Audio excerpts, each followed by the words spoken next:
Je présidais aujourd'hui la réunion du comité de pilotage du projet de protection côtière à Saint-Louis, en la présence de la délégation de l'Agence française de développement, qui est le partenaire financier dans la réalisation du projet, avec également l'Agence de développement municipal, qui est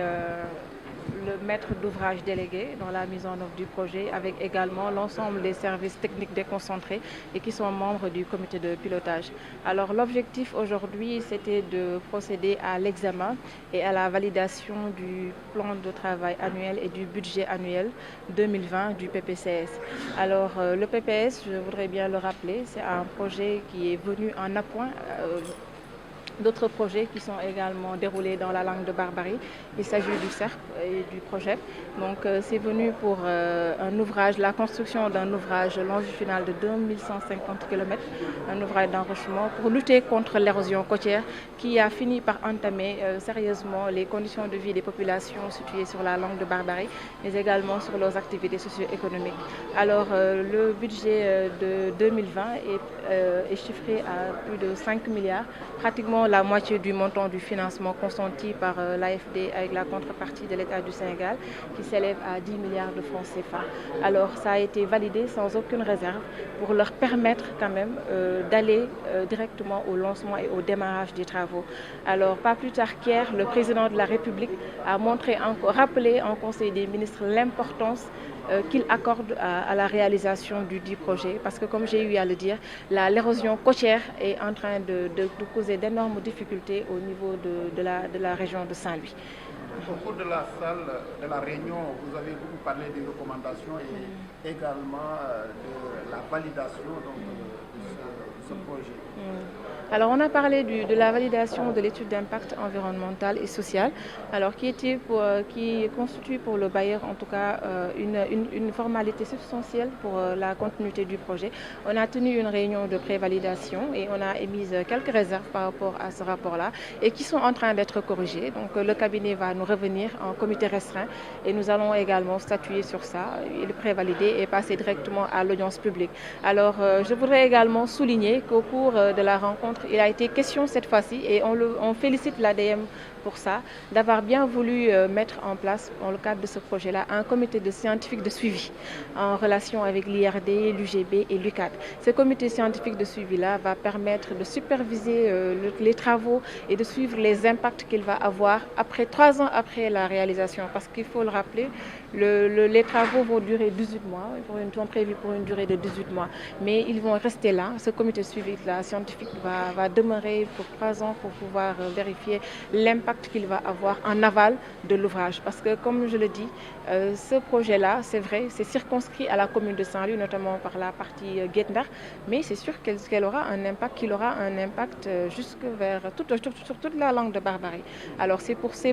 limiter tous ces impacts-là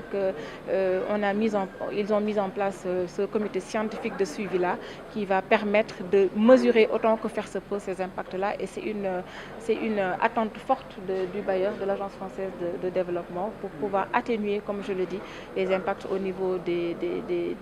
populations qui sont situées tout le long de la langue de Barbarie. Tey dañu ñëwoon présider réunion bi nga xamante ne mooy comité de pilotage, mooy bànqaas bi nga xamante ne moom moo ëmb ñun acteurs yi nga xamante ne ñoom ñooy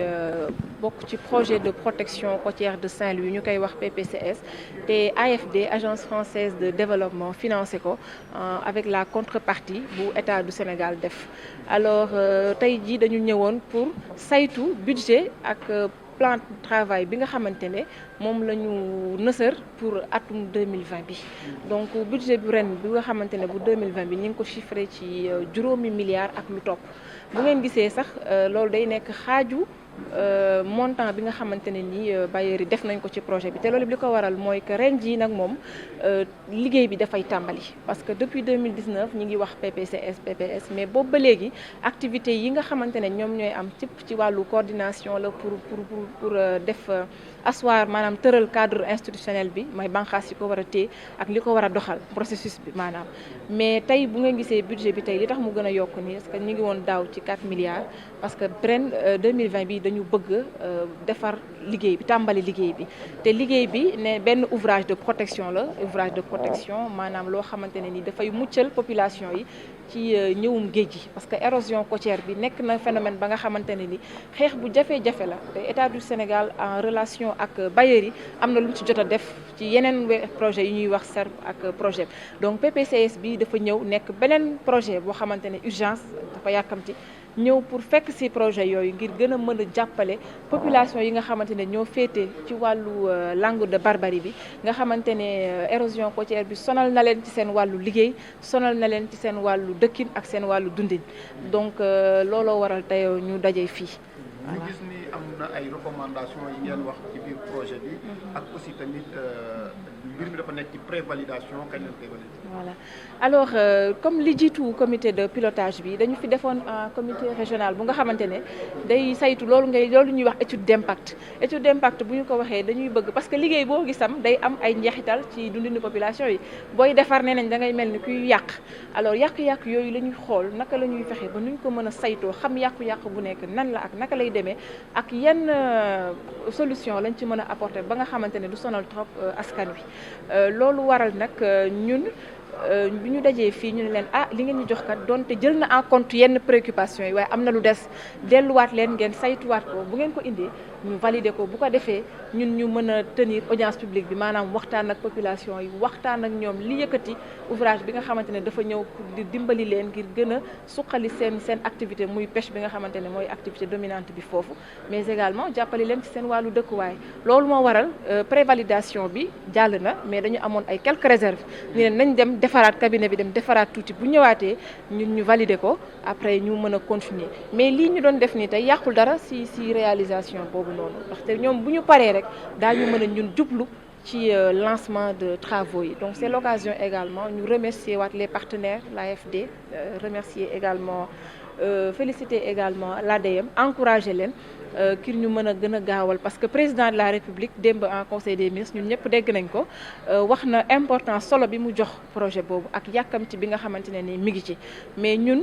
comme ñu ñooy ndawal bu fii ci région bi te projet bi fii la nekk ñi ngi def suñu kéemtalaay kàttan ngir ñu gën ko mën a doxal jàppale ginnaaw ñi ngi ci ginnaaw ADM ñi ngi ci ginnaaw AFD ànd kook suñu service technique déconcentré yi ngir ñu mën a gën a mën a jëmmal projet bi mu gaaw ñu mën ko def ndax 18 mois kese la yàggul léegi li ci bees nag te li nga xamante ne mooy vraiment lu ñuy rafetlu la mooy dafa am un comité de suivi scientifique boo xamante ne dañ ko mettre en place wax ñu boole ay borom xam-xam universitaires yoo xam ne seen xam-xam dafa màcc ci wàllu ouvrage yi ni mel muy université Gaston Berger ak université Cheikh Anta Diop également ak l'IRD ñoom ñëpp ñu dajaloo teg un comité boo xamante ne sur 3 ans même bu ouvrage bi jeexee dañuy toog pour xool impact yi en aval ndax kat wax naa ko sànq booy defar day mel ni ku yàq waaye boo defaree ba pare après yàq yi continuer dafa fekk ni suivi bi travaux bi des na loolu la ñuy bañ nag moo tax ñu teg en place comité de suivi boobu te ci loolu tam soññu nañ leen ne leen nañ ci boole buñ ko yemale rek université nañ ci boole service technique yi nga xamante ne ñu ngi nekk ci région bi boole ci autorité administrative yi ñoom seen expérience ci wàllu opérationnalisation yu mel noonu am nañ ci xam-xam bu màcc ñu mettre ko à contribution fexe ba nga xamante ne ni liggéey bi dana mucc ayib impact yi mu mën a am yépp daañu ko limiter lu mu gën a bari